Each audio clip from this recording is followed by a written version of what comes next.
आकाशवाणी भोपाल से प्रस्तुत है विधानसभा समीक्षा आलेख रमेश ठाकुर वाचन स्वर दीपा सिंह। राज्य विधानसभा में आज प्रश्नकाल के दौरान इंदौर के भागीरथपुरा क्षेत्र में दूषित पेयजल से अनेक लोगों की मृत्यु और कई लोगों के गंभीर रूप से बीमार होने का मामला गूंजा। इस मुद्दे पर सदन में भारी हंगामा हुआ।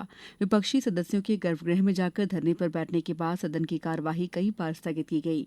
विपक्षी सदस्य इस मामले में सदन में चर्चा कराए जाने और संबंधित मंत्रियों के इस्तीफे की मांग कर रहे थे। कल सदन में इस मामले पर चर्चा कराए जाने के विधानसभा अध्यक्ष नरेंद्र सिंह तोमर के आश्वासन के बाद सदन का कामकाज पुनः शुरू हो सका। प्रश्नकाल के दौरान नेता प्रतिपक्ष उमंग सिंघार के सवाल पर उस समय सदन में हंगामा शुरू हुआ जब विपक्षी सदस्य लोक स्वास्थ्य चिकित्सा शिक्षा मंत्री राजेंद्र शुक्ल के जवाब से संतुष्ट नहीं हुए। राजेंद्र शुक्ल का कहना था कि घटना की जानकारी 29 दिसंबर 2025 को भागीरथपुरा के चिकित्सा अधिकारी के माध्यम से प्राप्त हुई थी। इस घटना में कुल 20 लोगों की मृत्यु की पुष्टि हुई है और 459 व्यक्तियों को इलाज के लिए अस्पताल में भर्ती किया गया था। उनमें से अब केवल 4 लोगों का अस्पताल में इलाज चल रहा है। पानी के नमूनों की प्रयोगशाला में जांच कराई गई जिसमें पेयजल को दूषित पाया गया। एक जनहित याचिका पर मध्यप्रदेश उच्च न्यायालय की इंदौर खंडपीठ ने उच्च न्यायालय के सेवानिवृत्त न्यायाधीश द्वारा इस मामले की जांच कराए जाने के आदेश दिए हैं। इसलिए इस विषय पर और अधिक जानकारी नहीं दी जा सकती।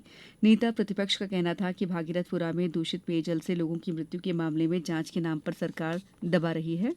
अधिकारियों के खिलाफ कार्रवाई की गई लेकिन जिम्मेदार मंत्रियों से इस्तीफा नहीं मांगा गया। सरकार मृतकों की सही संख्या नहीं बता रही है और जिन परिवारों को जनहानि का सामना करना पड़ा उन्हें उचित मुआवजा नहीं दिया गया है। मुख्यमंत्री और विधानसभा अध्यक्ष ने उन्हें समझाने का प्रयास किया। उनका कहना था कि जांच के आदेश होने के बाद सदन में इस विषय पर अधिक चर्चा नहीं की जानी चाहिए। उनकी बात को अनसुना कर कांग्रेस के सदस्य गर्भगृह में जा पहुंचे। वे इस घटना के लिए जिम्मेदार मंत्रियों के इस्तीफे और पूरे मामले पर सदन में विस्तार से चर्चा कराए जाने की मांग कर रहे थे। विपक्षी सदस्यों के तीखे तेवर देखकर सत्ता पक्ष के भी सदस्य गर्भगृह में पहुंच गए। हंगामे और शोर शराबे के बीच विधानसभा अध्यक्ष ने सदन की कार्यवाही स्थगित कर दी। सदन के पुनः संवेद होने पर विपक्षी सदस्यों ने अपनी मांग दोहराई और वे अध्यक्ष के आसंदी के सामने गर्भगृह में धरने पर बैठ गए। तब सदन की कार्यवाही दोपहर 2 बजे तक के लिए स्थगित कर दी गई।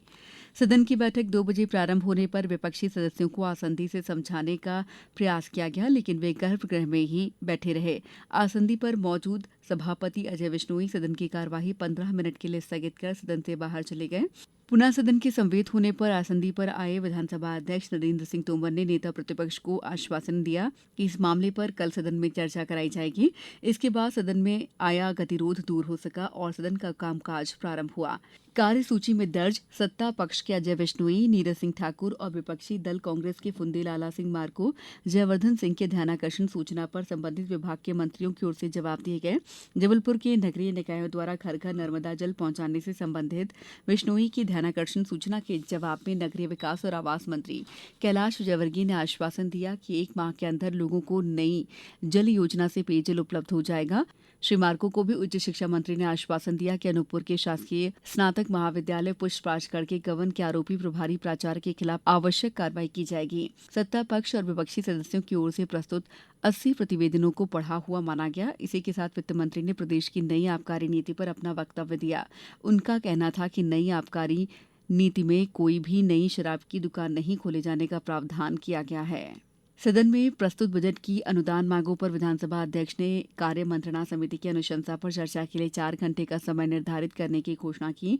उसके बाद राज्यपाल के अभिभाषण पर सदन में चर्चा प्रारंभ हो सकी। समीक्षा लिखे जाने तक चर्चा जारी थी। विधानसभा समीक्षा समाप्त हुई।